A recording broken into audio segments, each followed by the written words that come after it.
నిత్యావసర వస్తువులు కొనుక్కునేటువంటి దాని కాంప్లెక్స్లు కానీ చేతి వృత్తులు చేసుకునేటువంటి వాళ్ళకి చిన్న చిన్న రూమ్స్ కానీ ఇవన్నీ చేస్తే అధ్యక్ష టిడ్కో హౌసెస్ ఏదైతే మనం ఫుల్ఫిల్ చేయాల్సినవి ఉన్నాయో కేటాయించినటువంటి వాళ్ళకి ఇవ్వాలనో అవన్నీ వెంటనే చేరిపోతారు అధ్యక్ష.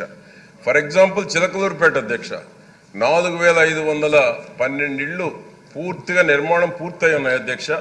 నారాయణ గారు వచ్చి మున్సిపల్ శాఖ మంత్రి విజిట్ చేశారు, ప్రామిస్ చేసి వచ్చారు. అదేవిధంగా బ్యాలెన్స్ కూడా 10,800 మొత్తం 5,520 ఇళ్ళు అధ్యక్ష. ఒక ఎగ్జాంపుల్ చెప్తున్నాను. ఈ 3,12,000 ఇళ్లలో నా నియోజకవర్గానికి సంబంధించి ఒక ఎగ్జాంపుల్ మాత్రమే చెప్తున్నాను. ఇవాళ అన్ని శారద గారి ఇల్లు, నారాయణ గారి ఇల్లు కాదు అంటే ఇప్పుడు శారద గారికి చెప్తున్నా.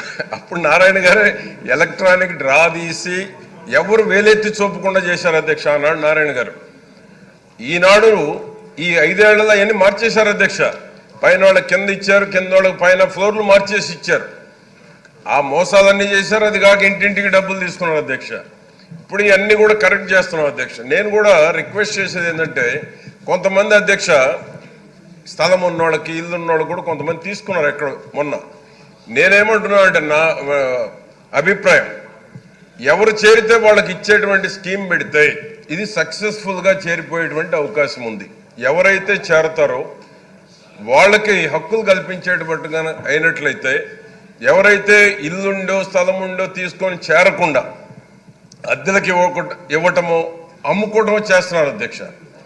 అటువంటి నిరోధించేటువంటి దానికి అటువంటి జరగకుండా ఉండాలి అంటే ఎవరు కరెక్ట్గా ఇల్లు లేదు స్థలం లేదు అద్దెలకు ఉంటున్నారో వాళ్ళకి గనక కేటాయించినట్లయితే అధ్యక్ష తప్పకుండా టిడ్కో ఇళ్ళు మొత్తం కూడా ఫుల్గా చేరిపోయేటువంటి అవకాశం ఉంది అధ్యక్ష.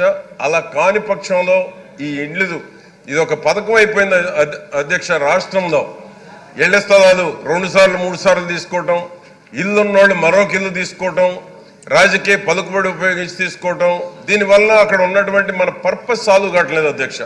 దీన్ని సీరియస్గా అన్ని నియోజకవర్గాల్లో ఎవరైతే చేరతారో ఎవరైతే కుటుంబాలు అక్కడ ఉంటారో ఆఫ్టర్ 1 ఇయర్ కనుక వాళ్ళకి రైట్స్ కల్పిస్తే అధ్యక్ష ఈ టిడ్కో హౌసెస్ తప్పకుండా అందరూ అక్కడ చేరిపోయేటువంటి అవకాశం ఉంది. కాబట్టి దీని మీద ఆ 5% పనులు పూర్తి చేసి ఆ బ్యాంకులు కూడా క్లారిటీ ఇవ్వాలి అధ్యక్ష. బ్యాంకు కూడా మారిటోరియం ఇస్తారా? ఎందుకంటే గత 5 ఏళ్ళు నిర్వీర్యం చేశారు. మారిటోరియం ఇచ్చి ఇప్పుడు ఎవరైతే బెనిఫిషరీస్ దాంట్లో చేరతారో గతంలో ఉన్నటువంటి వాళ్ళు కానీ మారిటోరియం ఇస్తే అధ్యక్ష ఈ లబ్ధిదారులు కూడా కొంత రిలాక్సేషన్ ఇచ్చినట్టు అవుతుంది అధ్యక్ష.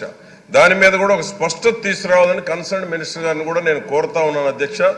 జరిగిన అవకతవకల మీద మా రిక్వెస్ట్ ఏంటంటే 7,800 కోట్ల అవినీతి జరిగింది అధ్యక్ష 175 నియోజకవర్గాల్లో. దీని మీద పూర్తిగా విచారణ జరిపి ఈ నివాస యోగ్యానికి అనువుగా లేనటువంటి భూములను ఏ విధంగానైతే ప్రభుత్వానికి కట్టబెట్టి పేదల పేరిట మోసం చేశారో పూర్తి విచారణ చేసి చర్యలు తీసుకోవాలని కోరుతున్నాను అధ్యక్ష. చిలకలూరుపేటనే పదే చెప్పడం కూడా ఇష్టం లేదు అధ్యక్ష. ఆ అవినీతి మంత్రి గురించి వాళ్ళ పార్టీ వాళ్ళే కోర్టుకు వెళ్ళారు అధ్యక్ష. టీడీపీ వాళ్ళు కూటమి వాళ్ళు కాదు, వైసీపీకి సంబంధించినటువంటి వాళ్లే ఆ అవినీతి మంత్రి మీద హైకోర్టుకు వెళ్ళి మా దగ్గర డబ్బులు తీసుకున్నారు, ఎకరానికి 10 లక్షలు డబ్బులు ఇవ్వకపోతే చెక్కులు కూడా తీసుకున్నారు అధ్యక్ష. ఆ పేమెంట్ రావాలంటే చెక్కులు తీసుకొని ఇచ్చారు. హైకోర్టు కూడా నోటీసులు ఇచ్చింది అధ్యక్ష. వెంటనే వాళ్ళకి తిరుగు డబ్బులు ఇచ్చి వాళ్ళు హైకోర్టులో విత్డ్రా చేసుకున్నటువంటి సందర్భాన్ని ఈ రాష్ట్రంలో 175లో ఎక్కడా జరగనటువంటి చిలకలూరుపేటలో జరిగింది అధ్యక్ష. స్వాతంత్రం వచ్చినాక ఎవరు చేయలే ఇంత అవినీతి. అన్ని రంగాల్లో ఒక టిడ్కో అని కాదు, ఒక భూములనే కాదు, ప్రతి దాంట్లో నేను వాళ్ళ పేరు చెప్పడం కూడా పదే ఇష్టం కూడా లేదు అధ్యక్ష. కానీ పదే చెప్తున్నా పేరు చెప్పడం అందుకని అవినీతి మంత్రి చిలకలూరుపేట అంటున్నా అంటే రాష్ట్రం మొత్తం తెలుస్తుంది. కాబట్టి ఆ అవినీతి మంత్రి గురించి ఆ స్టోన్ క్రషర్స్ వాళ్ళది కూడా ఈ మధ్య ఏసీబీకి పోయింది అధ్యక్ష. అంటే నేను ఎగ్జాంపులే చెప్తున్నాను. కాబట్టి ఈ యొక్క ఇళ్ల స్థలాల్లో జరిగిన అవినీతి మీద తప్పకుండా చర్యలు తీసుకోవాలి అధ్యక్ష. దయచేసి మీ ద్వారా మంత్రి గారిని కోరేది ఈ టిడ్కో హౌసెస్ వీలైనంత త్వరగా బ్యాంకు నుంచి ఒక స్పష్టత తీసుకొచ్చి గత ప్రభుత్వంలో మార్చినటువంటి వాళ్ళే కాకుండా నారాయణ గారు ఉన్న టైంలో ఎలక్ట్రానిక్ డ్రా తీసి ఎవరికైతే ఇచ్చామో వారికి మరలా తిరిగి కేటాయించి ఎవరి నివాసం ఉంటే వారికే గనక ఇల్లు మనం స్వాధీనం చేస్తే దీనికి ప్రభుత్వం యొక్క ఉద్దేశం చంద్రబాబు నాయుడు గారి యొక్క కళ పేదల పక్షాన ఉండేటువంటి చంద్రబాబు నాయుడు గారి కళ సాకారమయ్యేటువంటి అవకాశం ఉందని మీ ద్వారా తెలియజేస్తున్నాను అధ్యక్ష.